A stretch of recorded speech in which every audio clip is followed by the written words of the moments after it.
Dublin Metro North is a planned light rail high-capacity system for Dublin that will link St Stephen's Green in the city centre with the airport and will end north of Swords. The metro will be through single-track, twin-board tunnels at road level and elevated on a viaduct over the M50 motorway. The distance between Dublin city centre and the airport is 15 kilometres. The journey time will be 19 minutes. The estimated cost is €2.4 billion.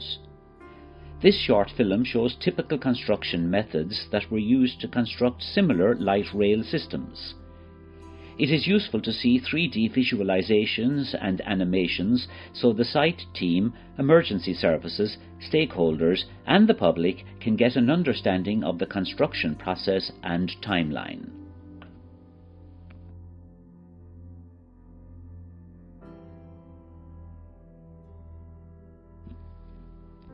Tunnelling. The twin-board tunnels will be 5.8 metres internal diameter, with a track separation of 18 metres.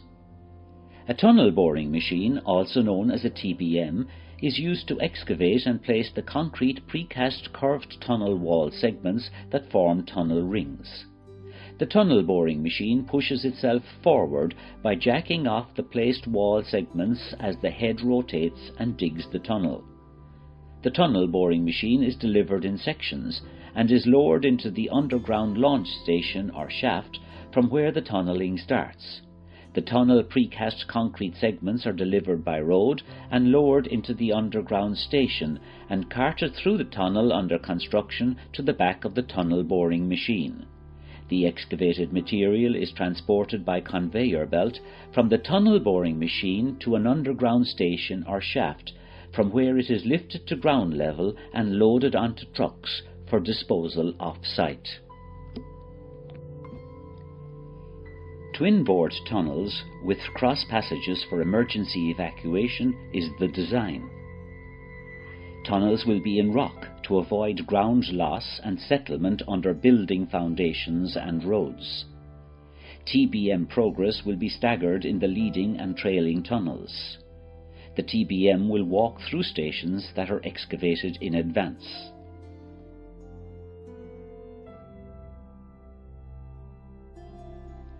Tunnel boring machine breaking through into the excavation for a station, which confirms the accuracy of the setting out and survey work, to the relief of the site team. After tunnelling, the tunnel fit-out takes place, where tracks are installed along with the electrical power, drainage and ventilation systems. The sleepers and rails are transported into the tunnel using a gantry crane on wheels.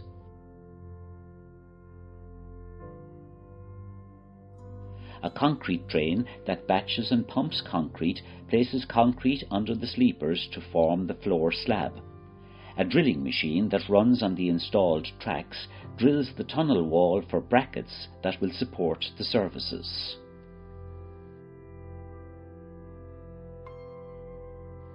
Shown are the moulds used to cast the tunnel wall segments. The process to cast a concrete tunnel curved wall segment is: clean and coat the mould with release agent, place the reinforcement cage in the mould and close the top shutters. Pour concrete into the mould and vibrate. Remove the concrete segment from the mould after it has hardened and transport to storage. Contractors' temporary site facilities.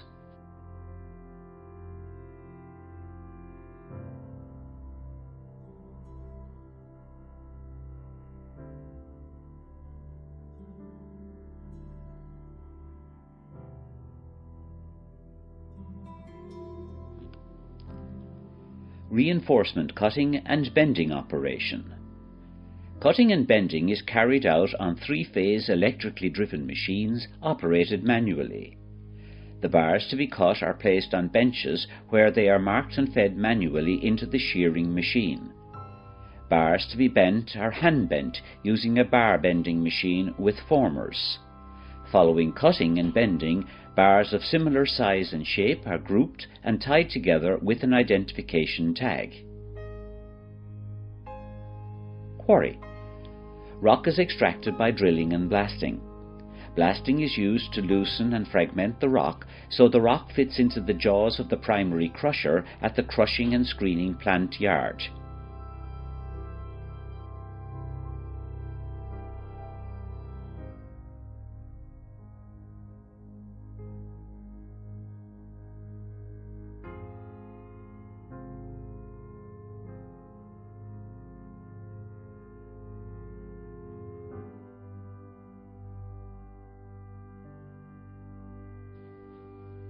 Grizzly screen, used to separate the rock from the fines and dust produced by the blasting.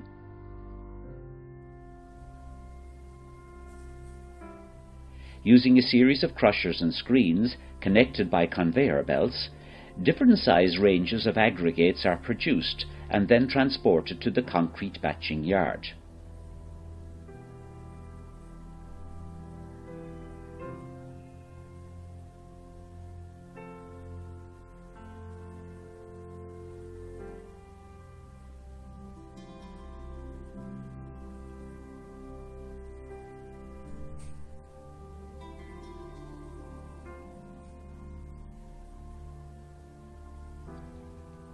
Multiple deck screens separate the aggregates into different size ranges, for example 25 to 19 mm, 19 to 12 mm and 12 to 4 mm. Jaw crushers are used to reduce the rock size to a maximum of 100 mm. Cone crushers are used for secondary crushing to produce cube-shaped aggregates for concrete and pavement asphalt.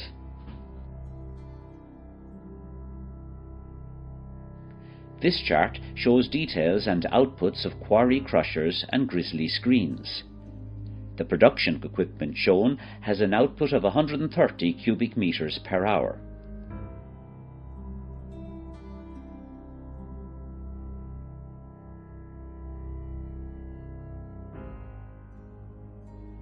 Concrete batching yard comprises pan-type concrete mixer, control cabin, silos for cement and fly ash, aggregate bins and conveyor belt system to feed the mixer. Also aggregate storage bays and water storage tanks. The mixing is computer controlled and has a dynamic screen display showing the process.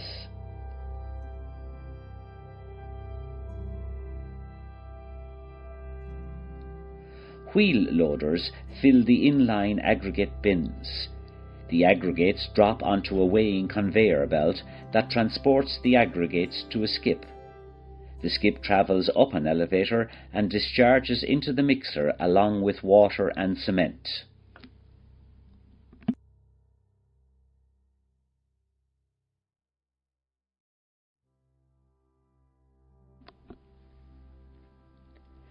The concrete mixer homogeneously combines cement, aggregates, water and admixtures to form concrete. The discharge door on the bottom of the pan rotates to open.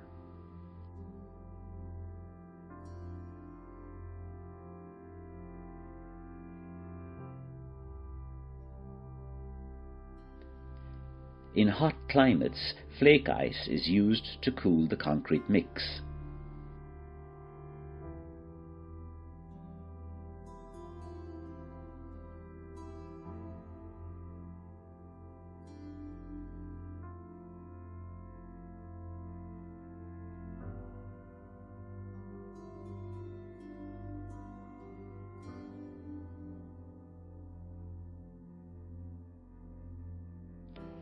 Table shows the equipment details and hourly production outputs for different types of concrete mixes.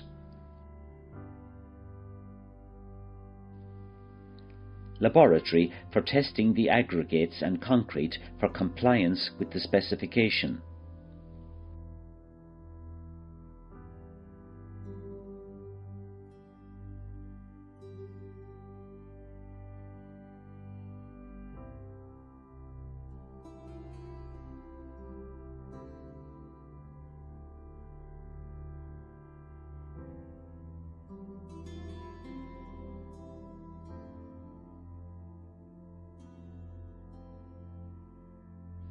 Placing concrete. Concrete is delivered to the workplace by truck mixers.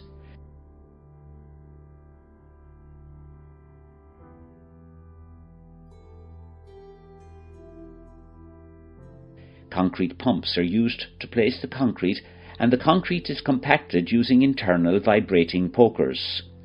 The concrete is raked and levelled with a straight timber, initially tamping the surface, then using a back and forth motion while moving across the surface. The surface is finished using rotating power floats that give a smooth, dense and even finish.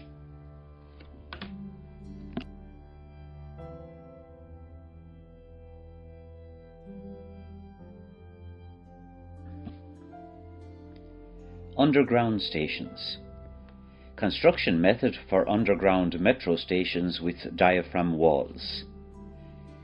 The outline construction sequence is: divert roads, footpaths and underground and overhead utilities outside the area of the proposed site. Erect hoarding and gates to make the site secure. Construct diaphragm walls to form the station box. Excavate ramp for tipper trucks to use to haul away excavated material from within the box. Excavate to formation level. Construct floors and roof slabs. Fit ticket booths and ticket barriers. Install lifts and escalators. Complete finishes, electricals, etc. The construction sequence for the diaphragm wall is: excavate and construct guide-reinforced concrete walls to ensure correct alignment of the proposed diaphragm walls. Excavate panels 6 meters long. Keep 12 meters from other excavated or freshly poured panels. Using crane with suspended hydraulic grab or cutter with steering mechanism to ensure verticality. Bentonite, which is a mixture of water and a special clay, is used to support the excavation. Insert steel stop ends with water bar. The stop end will be removed during excavation of the adjoining panel. Place prefabricated reinforcement cage in the excavated panel. Concrete the excavated panel with the placed reinforcement cage using 2 tremie pipes with hoppers to prevent the cement washing out of the concrete during pouring.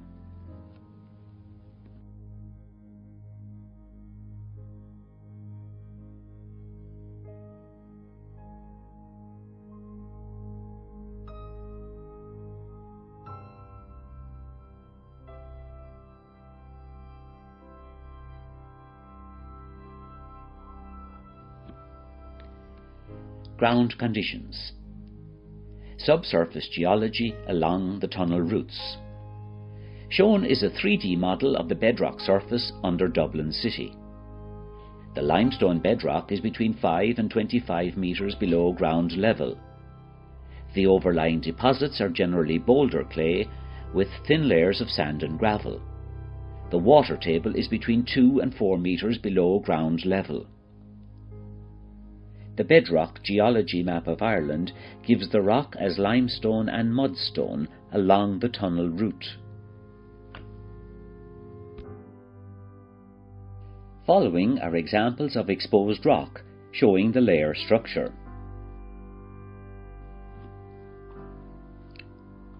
Cliffs of Moher are formed of layers of siltstone, shale and sandstone.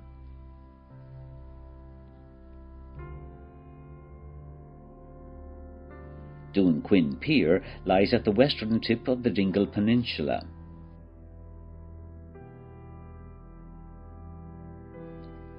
Motorway cut through limestone rock. Dublin Pier limestone pavements with crisscrossing cracks.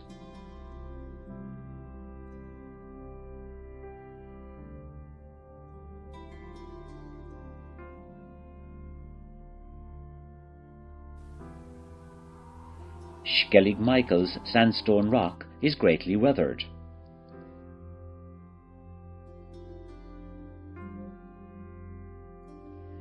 The excavability of rock depends mainly on the rock strength and the layer thickness. This diagram shows excavation methods for rock of various strengths and thicknesses with a free face.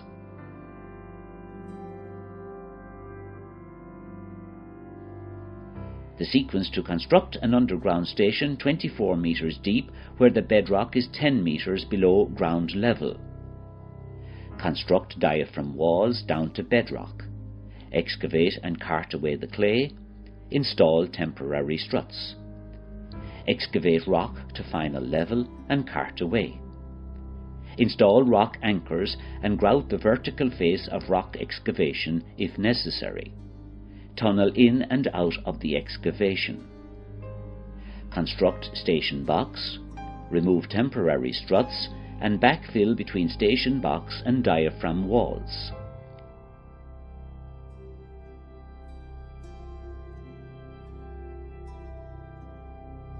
This clip shows the excavation for an underground station that is mostly in rock.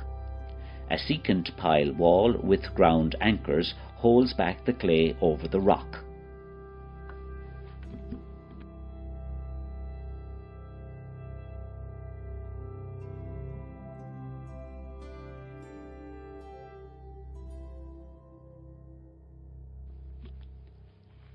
Methods to excavate rock in tunnels and underground chambers are: road headers are powerful rock-cutting machines designed to excavate tunnels and underground chambers without using explosives. Drill and blast rock to loosen and fragment, then load and cart away. Using excavator with hydraulic breaker to excavate rock. Excavator with a rotary drum cutter used to excavate rock and shape the tunnel to profile.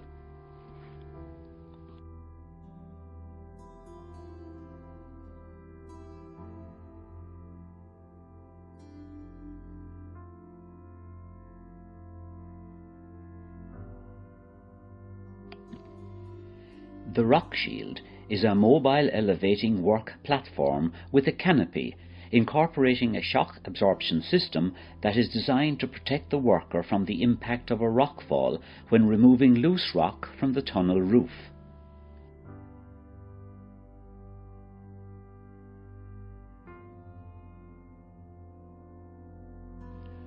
A rock cable bolt is a long anchor bolt that is grouted in a drilled hole for stabilizing rock excavations. It ties the unstable surface rock back into the solid rock mass.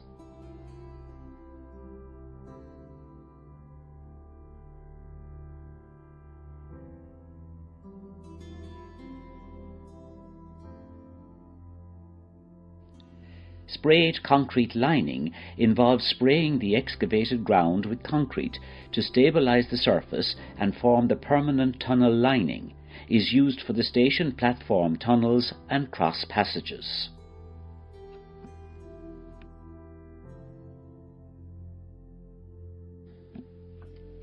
Viaduct. Viaduct over the M50 motorway. 3D animation showing construction of a metro viaduct. The viaduct is constructed using the span-by-span method with an overhead launching gantry to lift and place the precast U-shaped segments. The viaduct segments are post-tensioned together to form the spans.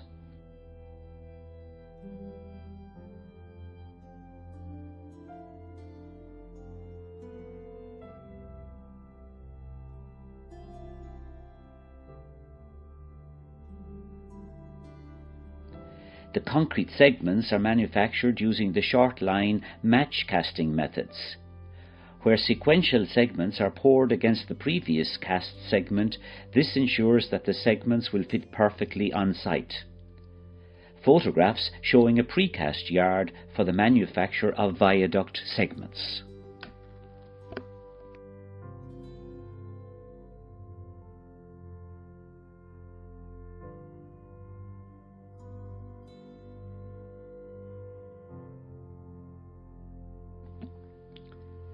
This clip shows a launching gantry that moves itself forward and lifts and places the precast concrete segments that form the viaduct spans. the segments are stretched together with steel cables that are threaded through the ducts in the segments. The cables are stretched and locked at the end anchors, after which the ducts are filled with grout.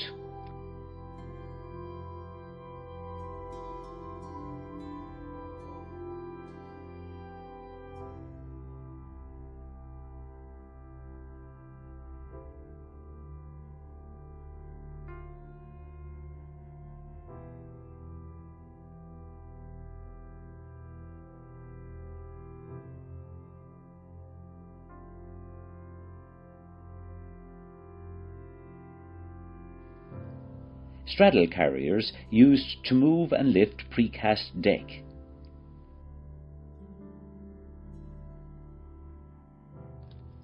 Post-tensioning an in-situ bridge deck.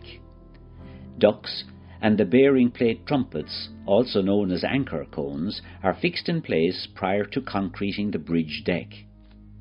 The strand coil is placed in the reel trolley. The pushing machine is positioned in front of the anchorage and the duct into which the strand is to be threaded. A steel circular block and wedges are fitted to the strands at the anchorages.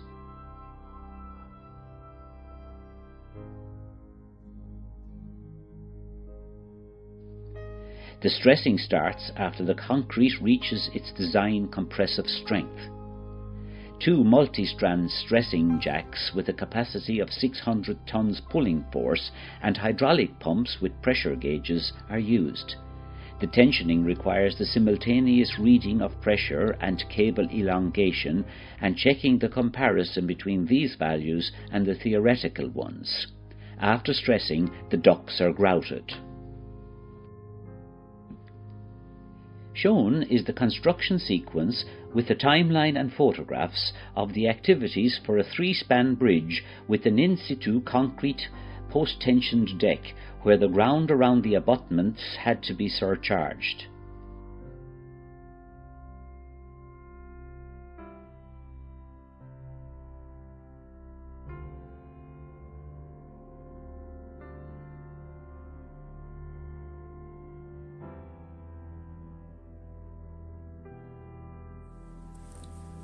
A self-propelled modular transporter, SPMT, is a self-loading platform with many wheels that is used for transporting objects such as large footbridge sections.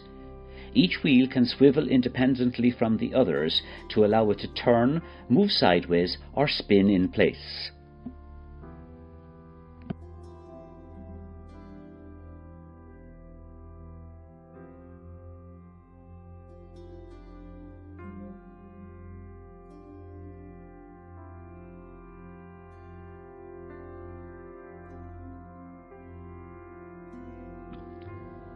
Piling.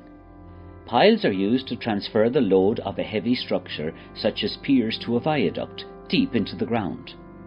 Shown is the plant and equipment used to construct in-situ concrete piles. The sequence to construct a pile is: drive a temporary steel tube known as a casing into the ground using a tracked crane with a suspended hydraulic piling hammer. Bore out the ground inside the casing with a piling rig.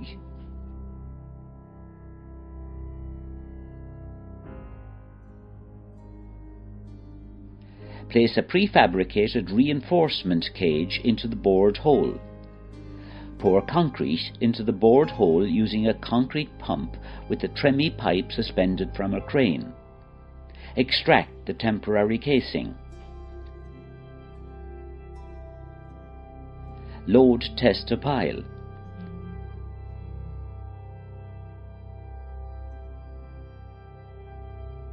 Other pile testing methods are echo testing, ultrasonic testing.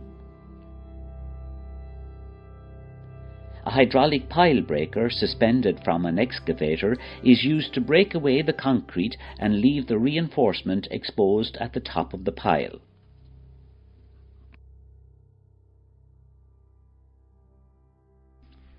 Program.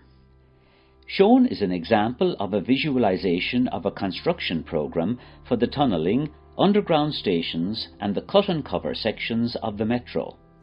Included are the route, longitudinal section, locations of stations, and a timeline. The TBM will progress at a rate of 20 metres per day depending on ground conditions. Assembly of the TBM in the launch shaft or station takes a few months.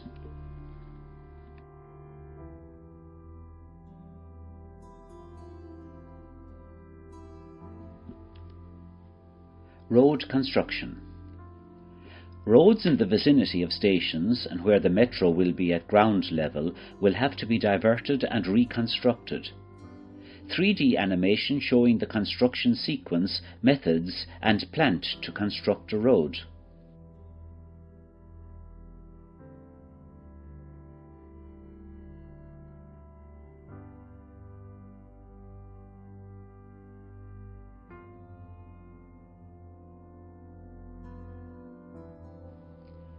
Asphalt batching yard is composed of cold aggregates feed bins, aggregate drum dryer, bitumen heated storage tanks, batch tower for mixing the hot bitumen and hot aggregates, storage bin for hot mixed asphalt, control room, offices, laboratory, weighbridge and diesel tanks. The mixing is computer controlled and has a dynamic screen display showing the process.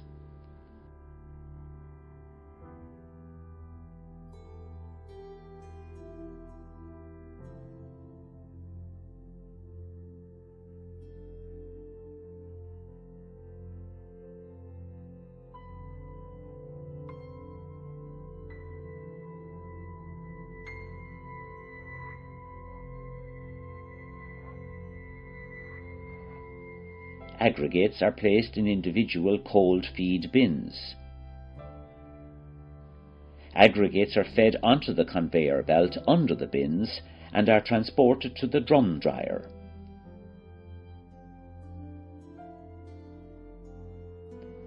In the rotating drum dryer, the aggregate is heated and dried as it tumbles through the flames.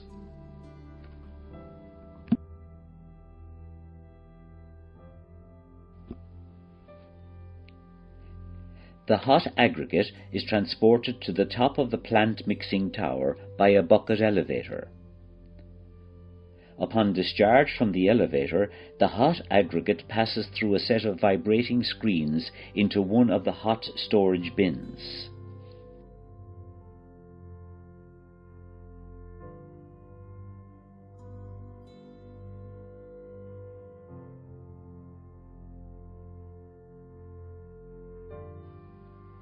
The hot aggregate is weighed and emptied into the twin-shaft pug mill mixer and the hot bitumen is added.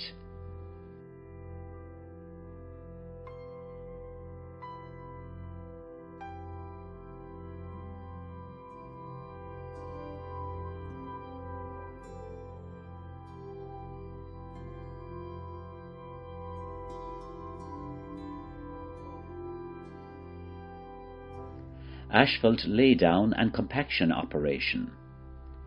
The asphalt paving process uses paving machines on tracks, tipper trucks, compaction rollers, string lines and matching shoes for level. To start, the paver is positioned and its screed is extended and lowered onto timber blocks set at the required level. Tipper trucks unload hot asphalt into the paver's hopper. The paver will spread the asphalt. Rollers will compact and finish the asphalt to a smooth and even surface. The asphalt has to be hot to achieve compaction.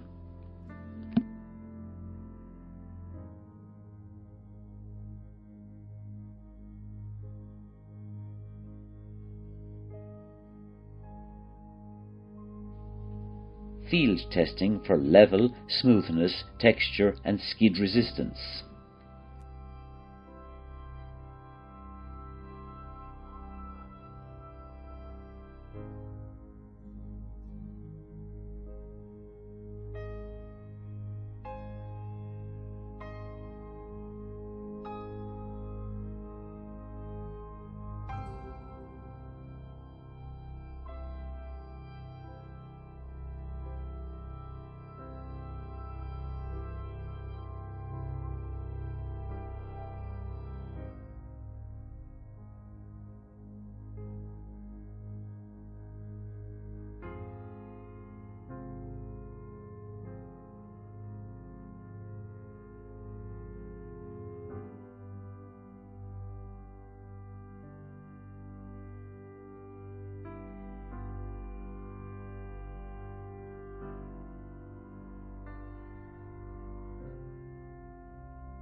laboratory for testing bitumen, asphalt mix, compaction and rutting.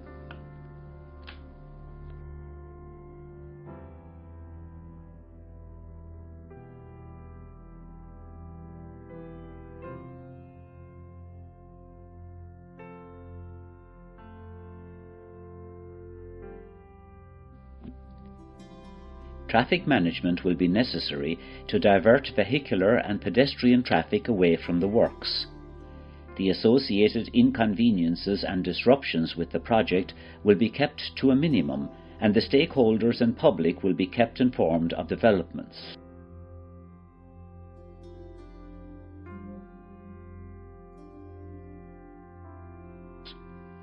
Earthworks include excavations, trenching, haulage, backfilling, filling and compaction. Shown are loading shovels, excavators, rock breakers, dozers, graders, tipper trucks, rollers and a road milling machine at work. Excavations can be classified by the type of material, for example topsoil, earth, rock. Alternatively, may be classified by their purpose, for example stripping, roads, foundations, structures, underground, dredge, trenching.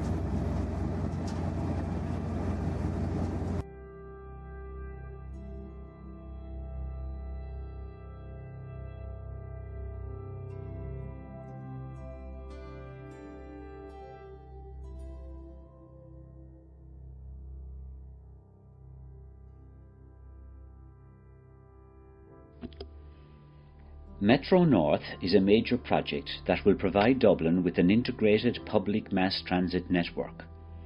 Trains will be 60 metres long, running up to every 2 minutes at peak times. The capacity will be 17,000 passengers per hour per direction. Ridership is estimated at 30 million passengers per year. Metro North will reduce traffic congestion, air pollution and road accidents. 3D visualization and animations of the construction process is beneficial to the site team, client and stakeholders to understand how works will proceed and when. The use and implementation of 3D visualization results in increased productivity, fewer mistakes, less waste and lower costs. 3D visualizations are ideal for capturing and sharing know-how. In construction, knowing what has to be done is easy, knowing how to do it and getting it done is the hard part. Using 3D images in films, infographics and presentations to show proposed construction methodologies, the required plant and sequence is innovative and has many advantages when it comes to planning, organising and communicating to the client, site team and stakeholders.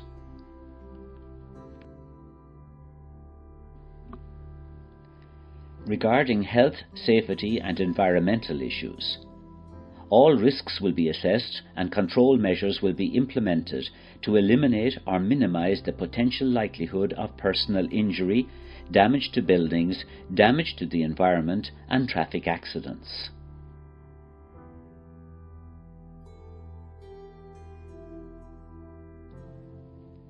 Demonstration showing space required by 200 commuters in 177 cars, without cars, on bikes, on 3 buses, on 1 light rail train.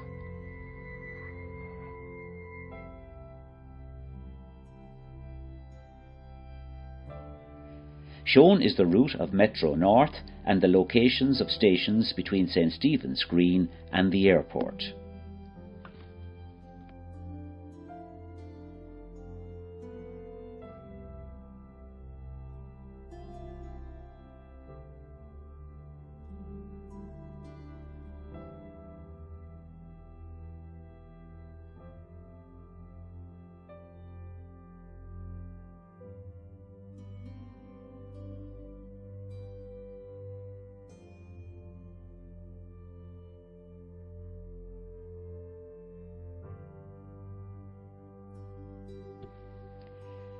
For similar educational construction films on airports, seaports, motorways, pipelines, oil and gas plants, see my YouTube channel. The films include the construction sequence, plant, equipment and methodologies.